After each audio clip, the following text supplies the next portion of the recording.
इसमें से भी।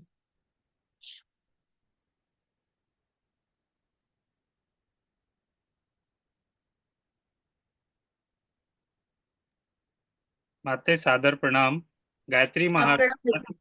गायत्री महाविज्ञान में अंतिम बार जब हम लोग स्वाध्याय कर रहे थे तो गायत्री कल्प वृक्ष पे चर्चा चल रही थी।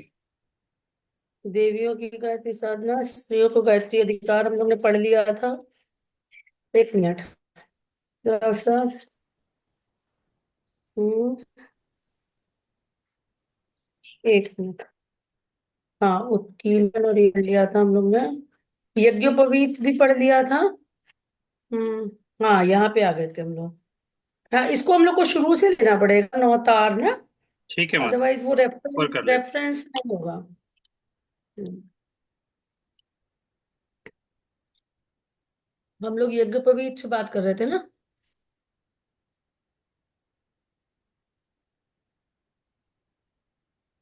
यहाँ इसके तक। आगे, हाँ, इसी से पढ़ लेते हैं, चलिए। प्रणव से पढ़ लेते हैं। हम्म, सभी को प्रणाम।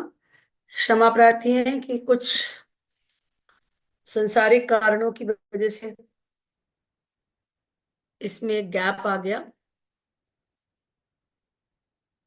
आज से पुनः हम लोग आरंभ करते हैं गायत्री महाविज्ञान का स्वाध्याय।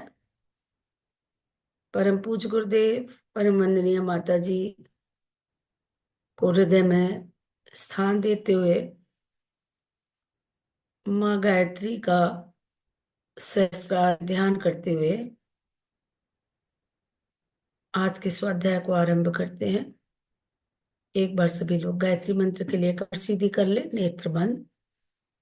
भूमध्य में स्वर्णिम सविता देवता का ध्यान,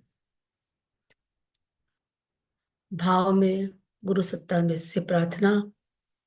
इस गूढ़ ज्ञान को हम आत्मसात कर पाए उनकी कृपा से, उनके मार्गदर्शन से। ओम भूर्भुवः स्वः तत्सवितुर्वरेण्यं भर्गो देवस्य धीमहि धियो यो नः प्रचोदयात्। ओम गुरुर्ब्रह्मा गुरुर्विष्णु गुरुरेव महेश्वर, गुरुरेव परब्रह्म तस्मै श्री गुरुवे नमः। तस्मै श्री गुरुवे नमः। सभी को प्रणाम प्रणाम। थोड़ा सा पीछे से पढ़ रहे हैं जिससे कि एक कंटिन्यूटी बनी रहेगी। हम लोग ने जो पढ़ा था वो था कि गायत्री की मूर्तिमान प्रतिमा जो है यज्ञोपवीत है। और यज्ञोपवीत में जिस तरह से तीन लड़ होती हैं और हर के अंदर तीन तीन तार होते हैं, कुल मिलाकर के 9 धागे होते हैं। और उसके अंदर एक मेन गांठ होती है जिसे हम ओम के उसमें लेते हैं, प्रणव। और तीन अन्य ग्रंथियां होती हैं, एक मेन ग्रंथि ब्रह्म ग्रंथि होती है और तीन अन्य ग्रंथियां होती हैं। तो इसका एक्सप्लेनेशन पूरा गायत्री महाविज्ञान में दिया हुआ है। और जो द्विज है, पहले तो केवल ब्राह्मण लोग कराते थे, लेकिन बाद मतलब सनातन की बात करें तो सभी लोगों का यज्ञोपवीत होता था। इसमें कई सारे उदाहरण गुरुदेव ने दिए हैं। सब लोग यज्ञोपवीत धारण करते थे। फिर धीरे धीरे वो जो परंपरा थी या कहिए जो संस्कार था, वो एक तरह से ऐसी कुरीति आ गई कि यज्ञोपवीत एक बहुत खर्चीला संस्कार बन गया, जिसको सब लोग अफोर्ड नहीं कर पाते थे, लोग अवॉइड करने लग गए उसको।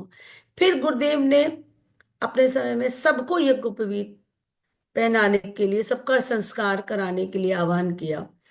और आपको जानकर आश्चर्य होगा कि उसका विरोध किया ब्राह्मणों ने। उसका विरोध किया। आप चेतना की शिखर यात्रा पढ़िए तो एक ग्रुप, और जिसमें कि मेरी अपनी सगी नंद के ससुर ससुर जी थे। वो बहुत ही प्रतिष्ठित व्यक्ति थे वृंदावन के। वो मिल करके सब लोग गए गुरुदेव का विरोध करने के लिए कि ऐसे आप हर हर किसी को यज्ञोपवीत नहीं, यज्ञोपवीत संस्कार सबका नहीं करा सकते हैं। पर गुरुदेव को तो जो करना था वो उनको करना था, वो जिस कार्य के लिए आए थे उन्होंने किया। और आज आप देखिए कि केवल गायत्री परिवार के जो हमारे कार्यकर्ता है, जो अच्छे से यज्ञ और संस्कार कराने के लिए ट्रेंड है, वही लोग अच्छे से यज्ञोपवीत संस्कार करा पाते हैं। आम जो पंडित हैं उनको यज्ञोपवीत संस्कार की जानकारी नहीं है। और वो बता भी देते हैं, जो ईमानदार लोग होते हैं वो बता देते हैं कि यज्ञोपवीत जो है आप गायत्री परिवार के माध्यम से कराइए। और हमारे यहाँ कितने सामूहिक, कितने पर्वों पे सामूहिक यज्ञोपवीत होते हैं। अभी आप देखिएगा बसंत पंचमी पे हमारा जो उप जोन कार्यालय है, उप जोन शक्तिपीठ है हमारा शुक्लागंज का, वहाँ लगभग 100 सवा 100 हमारे यज्ञोपवीत संस्कार होएगा। तो इसको हम थोड़ा सा जल्दी से पढ़ेंगे शुरू का, उसके बाद आगे कंटिन्यू करेंगे। इस महाविज्ञान को सरलता पूर्वक हृदयंगम करने के लिए इसे 4 भागों में विभक्त किया जा कर सकते हैं। प्रणव तथा तीनों व्यातियां अर्थात यज्ञोपवीत की चारों ग्रंथियां, मेन ग्रंथि प्रणव और बाकी 3 ग्रंथियां। और दूसरा, गायत्री का प्रथम चरण अर्थात यज्ञोपवीत की प्रथम लड़, द्वितीय चरण दूसरी लड़, तृतीय चरण तीसरी लड़। अब आइए इन पर विचार करें। प्रणव का संदेश ये है कि परमात्मा समत्र समस्त सर्वत्र समस्त प्राणियों में समाया हुआ है, इसलिए लोक सेवा के लिए निष्काम भाव से कम करना चाहिए और अपने मन को स्थिर तथा शांत रखना चाहिए। सब में ईश्वर को देखें। भू का तत्व ज्ञान है, शरीर अस्थाई और औजार मात्र है, इसलिए उस पर अत्यधिक आसक्त ना होकर आत्मबल बढ़ाने का श्रेष्ठ मार्गों का, सत्कर्मों का आश्रय ग्रहण करना चाहिए। भुवा का तात्पर्य है पापों के विरुद्ध रहने वाला मनुष्य देवत्व को प्राप्त करता है। जो पवित्र आदर्शों और साधनों को अपनाता है वही बुद्धिमान है। स्व की प्रतिनिधि प्रतिध्वनि यह है, विवेक द्वारा शुद्ध बुद्धि से सत्य जानने, संयम और त्याग की नीति का आचरण करने के लिए अपने को तथा दूसरों को प्रेरणा देनी चाहिए। इस ये चतुर्मुख नीति यज्ञोपवीत धारी की होती है। इन सब का सारांश यह है कि उचित मार्ग से अपनी शक्तियों को बढ़ाओ और अंतःकरण को उदार रखते हुए अपनी शक्तियों का अधिकांश भाग जनहित के लिए लगाए रहो। कितना इंपॉर्टेंट है कि सबसे इंपॉर्टेंट है उचित मार्ग से, सन्मार्ग में चलाएं। क्या प्रार्थना करते हैं? वो ईश्वर जो वर्ण करने योग्य है वो बलपूर्वक हमारी बुद्धि को सन्मार्ग में चलाए। तो उचित मार्ग पे चलने से क्या होगा, हमारी शक्तियां बढ़ेंगी, हमारी विभूतियां बढ़ेंगी, और वो कहीं बाहर से नहीं आ रही हैं, वो सुप्त अवस्था में हमारे अंदर है जिसको हम जागृत कर रहे हैं। सुप्त पड़ी हुई अपनी क्षमताओं को, विभूतियों को, शक्तियों को, प्रतिभाओं को जागृत करना है गायत्री साधना से। और अंत्यकरण को उदार रखते हुए, अब ये नहीं कि बस हमको आता है तो हम अपने तक ही सीमित रखेंगे, ये हमको मिल रहा है। उदार रहते हुए अपनी शक्तियों का अधिकांश भाग जनहित के लिए लगाए रहो। इस कल्याणकारी नीति पर चलने से मनुष्य व्यष्टि रूप से तथा समस्त संसार में समष्टि रूप से सुख शांति प्राप्त कर सकता है। मतलब आप स्वयं भी सुखी रहेंगे और आपकी वो सुख सौभाग्य जो है वो औरों को भी लाभ पहुंचाएगा। मतलब और लोग भी आपके सुख सौभाग्य का से, मतलब और लोग भी उसी सुख शांति पर उनका भी अधिकार होगा, या वो भी इस कल्याणकारी मार्ग पर चलने से शांति और सुख सौभाग्य को प्राप्त करेंगे। यज्ञोपवीत गायत्री की मूर्तिमान प्रतिमा है।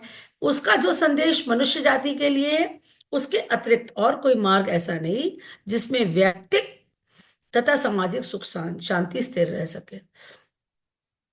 ये तो आप अपने अगल बगल भी देखते होंगे कि कितने सारी संस्थाएं, स्पिरिचुअल ऑर्गेनाइजेशंस हैं, और कितने सारे लोग आध्यात्मिक उन्नति के लिए, साधना के लिए सबको प्रेरित करते हैं। लेकिन सभी लोग सेल्फ पे ज्यादा ध्यान देते हैं कि आप ये करिए, आप अपनी उन्नति करिए, आप स्वयं को अच्छा बनाइए, आप साधना से अच्छे बनिए, साधना से सिद्धि प्राप्त करिए, वॉट एवर इट इज। लेकिन ऐसा नहीं है कि जो सामाजिक स्तर पर जो रचनात्मक कार्य गायत्री परिवार के हो रहे हैं, ऐसे कोई स्पिरिचुअल ऑर्गेनाइजेशंस के हों, या कोई समाज के लिए समयदान की इतनी बड़ी बात करता हो, अंशदान तो आप सभी जगह देखते हैं कि सभी जगह बताया जाता है। जो लोग किसी न किसी रूप से भगवान से जुड़े हुए हैं, वो अपने अपने तरीके से अंशदान करते हैं। मंदिरों में करते हैं, समाज सेवा के कार्यों में करते हैं, एजुकेशन में करते हैं, हॉस्पिटल्स में करते हैं, तरह तरह से करते हैं। लेकिन समय, अपना समय लगाना समाज के लिए, तो उससे क्या होगा कि हम, जो हमारी जो गायत्री मंत्र का मूल है कि समस्त लोग, समस्त, पूरी, हम सबके हित की प्रार्थना, सबके हित के लिए बात करते हैं। केवल हम नहीं अच्छे हो जाएं या हम नहीं सुधर जाएं, हम भी सुधरें और बाकी सब भी इस कल्याणकारी मार्ग पर चलें। ये इंपॉर्टेंट है सबसे, सबको लेके चलना, समष्टि, है ना। पूरे, जो गुरुदेव बात करते हैं ना कि एक तो आपका व्यक्तिगत मन होता है और वो पूरी समष्टि के मन से जुड़ा हुआ है। उसमें एवोल्यूशन कैसे हो रहा है? जैसे जैसे आपके अंदर डिफरेंस की भावना खत्म हो जाएगी, जो मैं हूं वो ये, यही तो आत्मिक प्रगति है, यही तो बॉडी कॉन्शियसनेस से सोल कॉन्शियसनेस का मूवमेंट है कि जो आपके अंदर चेतना है वही मेरे अंदर चेतना है, आपके अंदर भ्रम है, मेरे अंदर भ्रम है, कण कण में भ्रम है। उससे एकाकार होना, उस बात को प्रैक्टिकली एक्सेप्ट करना और इम्प्लीमेंट करना अपने व्यवहार में। सुरलोक में एक ऐसा कल्प वृक्ष है जिसके नीचे बैठकर जिस वस्तु की कामना की जाए वही वस्तु तुरंत सामने उपस्थित हो जाती है। जो भी इच्छा की जाए तुरंत पूर्ण हो जाती है। वह कल्प वृक्ष जिसके पास होगा वे कितने सुखी और संतुष्ट होंगे, इसकी कल्पना सहज ही की जा सकती है। पृथ्वी पर भी एक ऐसा कल्प वृक्ष है जिसमें सुरलोक के कल्प वृक्ष की सभी संभावनाएं छिपी हुई हैं। इसका नाम है गायत्री। गायत्री मंत्र को स्थूल दृष्टि से देखा जाए तो मैं थोड़ा तेज इसलिए पढ़ रही हूँ क्योंकि ये सब हम पढ़ चुके हैं, लेकिन रेफरेंस के लिए हम लोग पढ़ रहे हैं आज। तो वह 24 अक्षरों और 9 पदों की शब्द श्रृंखला मात्र है, परंतु यदि गंभीरता पूर्वक अवलोकन किया जाए तो उसके पद, प्रत्येक पद और अक्षर में ऐसे तत्वों का रहस्य छिपा हुआ मिलेगा जिनके द्वारा कल्प वृक्ष के समान ही समस्त इच्छाओं की पूर्ति हो सकती है। अगले पृष्ठ पर गायत्री कल्प वृक्ष का चित्र दिया गया है। इसमें बताया गया है, ओम, ईश्वर, आस्तिकता ही भारतीय धर्म का मूल है। भुवा का अर्थ है, नहीं सॉरी, इससे बढ़कर उसके 3 विभाग होते हैं। फिर ओ मतलब ईश्वर, आस्तिकता, इसमें आगे बढ़कर उसके 3 विभाग होते हैं। भू, भुव, स्व। भू का अर्थ है आत्मज्ञान, भुवा का अर्थ है कर्मयोग, स्व का अर्थ तात्पर्य स्थिरता समाधि। इन 3 शाखाओं में से प्रत्येक में से 3 3 टहनियां निकलती हैं। उनमें से प्रत्येक के भी अपने अपने तात्पर्य हैं। तत् का अर्थ है जीवन विज्ञान, सतु अर्थात शक्ति संचय, वरेण्यम श्रेष्ठता, भर्गो निर्मलता, देवस्य दिव्य दृष्टि, धीमहि सद्गुण, धियो विवेक, यो नः संयम, प्रचोदयात् सेवा। गायत्री हमारी मनोभूमि में इन्हीं को बोती है। फलस्वरूप जो खेत उगता है वह कल्प वृक्ष से कम, किसी प्रकार कम नहीं होता। ऐसा उल्लेख मिलता है कि कल्प वृक्ष के सब पत्ते रत्न जड़ित हैं। वह रत्नों जैसे सुशोभित और बहुमूल्य होते हैं। गायत्री कल्प वृक्ष के उपयुक्त 9 पत्ते निस्संदेह 9 रत्नों के समान मूल्यवान और महत्वपूर्ण है। प्रत्येक पत्ता, प्रत्येक गुण एक रत्न से किसी प्रकार कम नहीं है। 9 लकाहार की जेवरों में बहुत प्रशंसा है। 9 लाख रुपए की लागत से बना हुआ 9 लकाहार पहनने वाले अपने आप को बड़ा भाग्यशाली समझते हैं।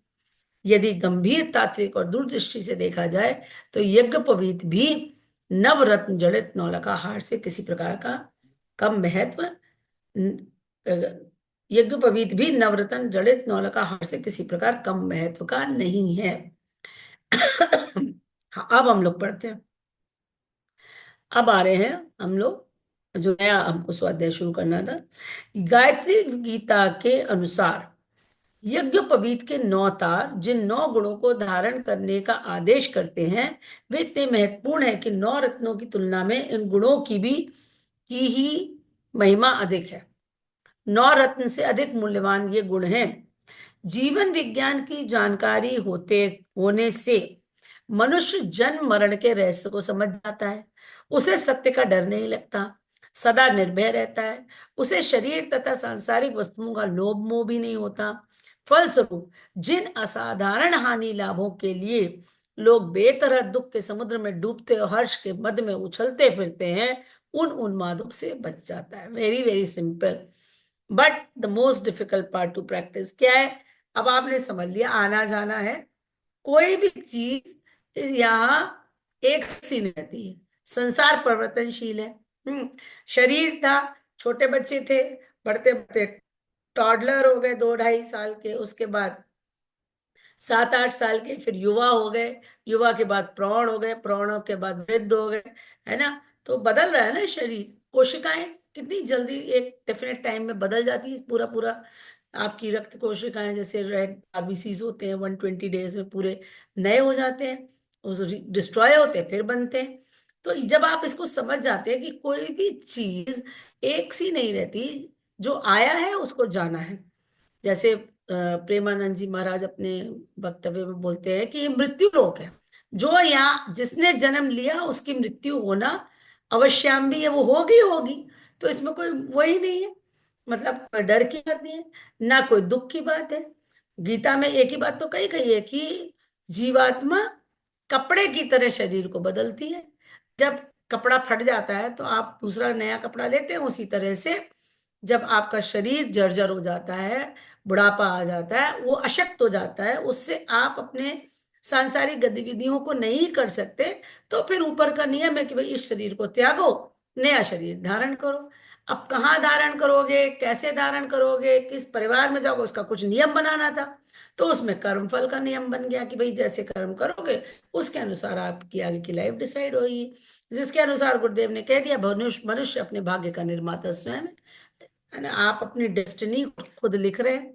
आज जो आप कर्म कर रहे हैं वो आपकी कल की डेस्टिनी बन रहा है। आज जो भी आपके घटित हो रहा है, मान लीजिए दुख मिल रहा है, तो ज्यादा परेशान होने की जरूरत नहीं है। भैया हम ही ने कोई कर्म किया था, अगर किसी ने हमारा अपमान किया, इसका मतलब हमने उस व्यक्ति को कभी कष्ट दिया था, उसका अपमान किया था, तो हो रहा है।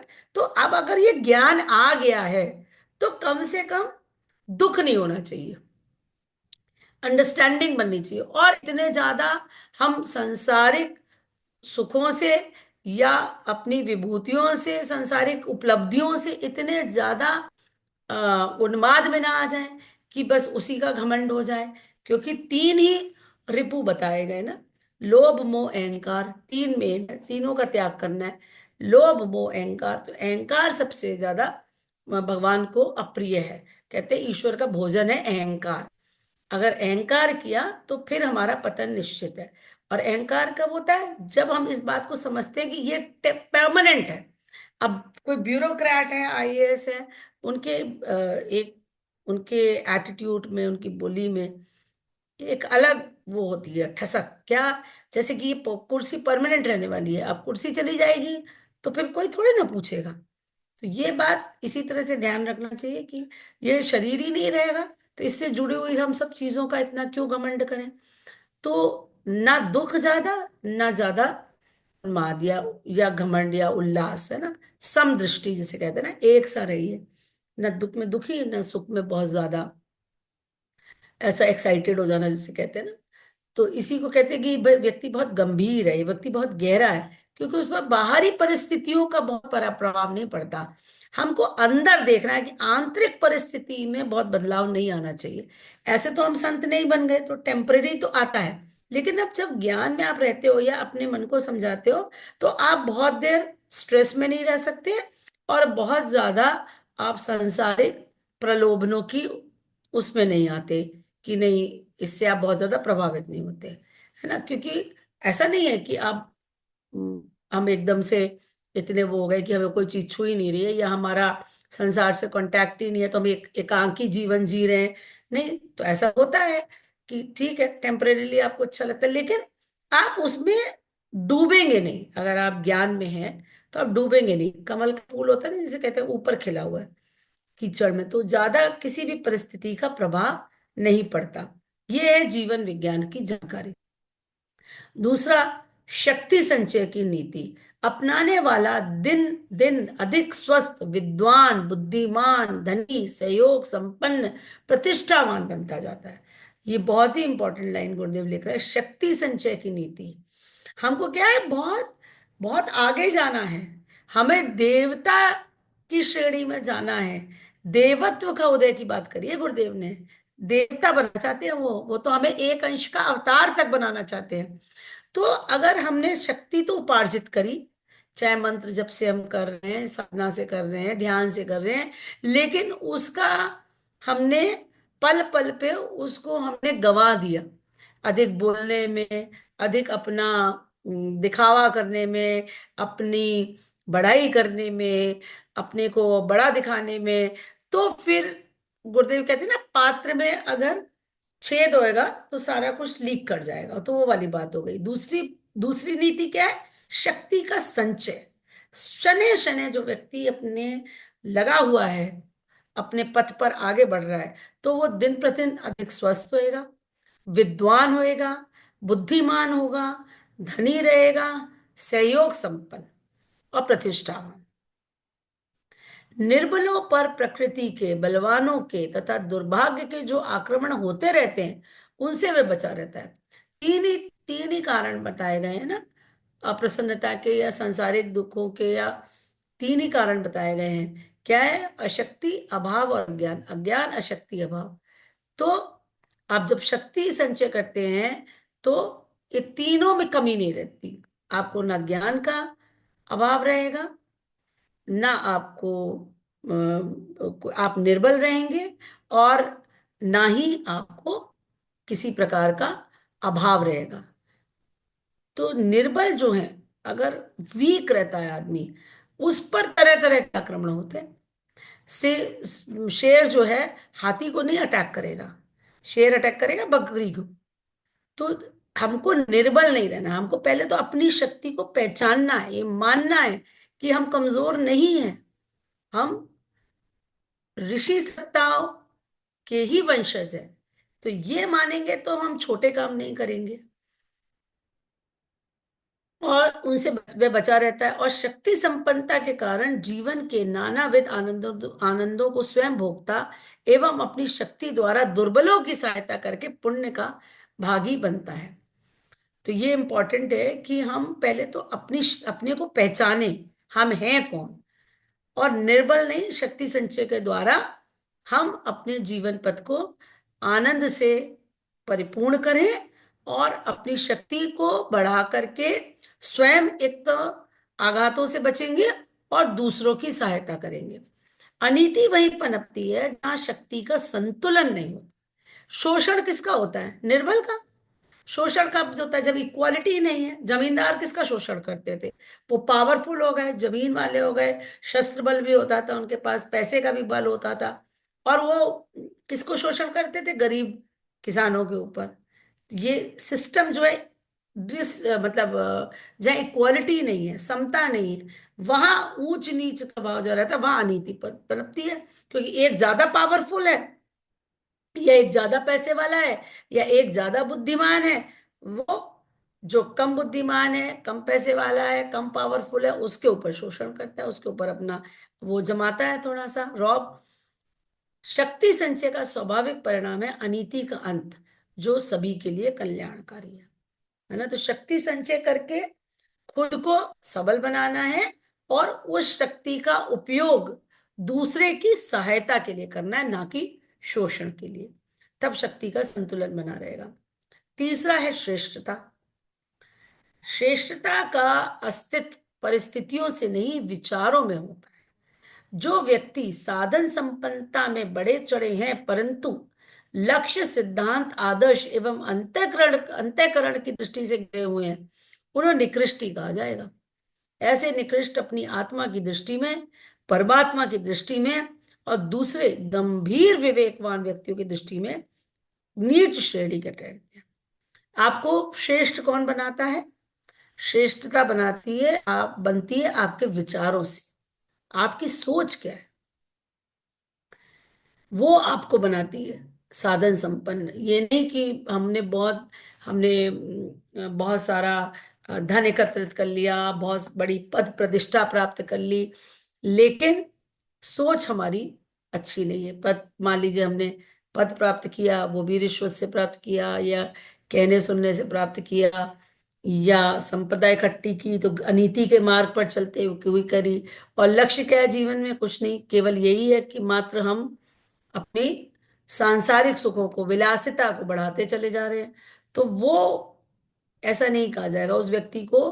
गुरुदेव कह रहे हैं उस हिसाब से वो निकृष्ट ही कहा जाएगा जिसकी अंतःकरण में अच्छे विचार नहीं है, जो आदर्श पे नहीं चलता, जिसका कोई लक्ष्य नहीं है, जिसका कोई ईमान नहीं है, जिसका कोई सिद्धांत नहीं है। तो इसलिए गुरुदेव कह रहे हैं कि श्रेष्ठता काय में है? वे परिस्थितियों में नहीं, विचारों में है। हाँ, ऐसे निकृष्ट अपनी आत्मा की दृष्टि में, परमात्मा की दृष्टि में और दूसरे गंभीर विवेकवान व्यक्तियों की दृष्टि में नीच श्रेणी के ठहरते हैं।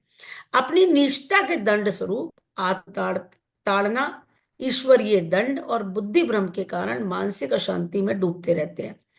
इसके विपरीत कोई व्यक्ति भले ही गरीब साधनहीन हो, पर उसका आदर्श, सिद्धांत, उद्देश्य, अंतःकरण उच्च तथा उदार है, तो वह श्रेष्ठ ही कहा जाएगा। ये श्रेष्ठता उसके लिए इतने आनंद का उद्भव करती रहती है जो बड़ी से बड़ी सांसारिक संपदा से भी कम है, संपदा से भी संभव नहीं है। मतलब अब हमको ये आप अगर पुराने समय को याद करें तो प्राचीन समय में आपकी बात की वैल्यू होती थी, आप अपने बात पर टिकते थे। और आपकी जो सामाजिक प्रतिष्ठा होती थी वो आपके पैसे से नहीं, आपके विचारों से, आपके कर्मों से जज की जाती थी। फिर एक ऐसा डिट्रिएशन आया सोसाइटी में कि जब संपदा और पैसा ये सर्वोपरि हो गया। आज पहले ऐसा अगर कोई व्यक्ति गलत काम करने से पैसा कमाता था तो समाज में उसको प्रतिष्ठित नहीं माना जाता था, लोग सामाजिक स्तर पे उसका बहिष्कार भी करते थे। लेकिन जैसे जैसे ग्लोबलाइजेशन हुआ, बहुत ज्यादा सुख सुविधा बढ़ने लगी और जैसे जैसे पैसे का महत्व बढ़ने लगा, तो अब ये नहीं आदमी सोचता कि इसने कैसे पैसा कमाया, केवल साधन संपन्नता का महत्व बढ़ता चला गया।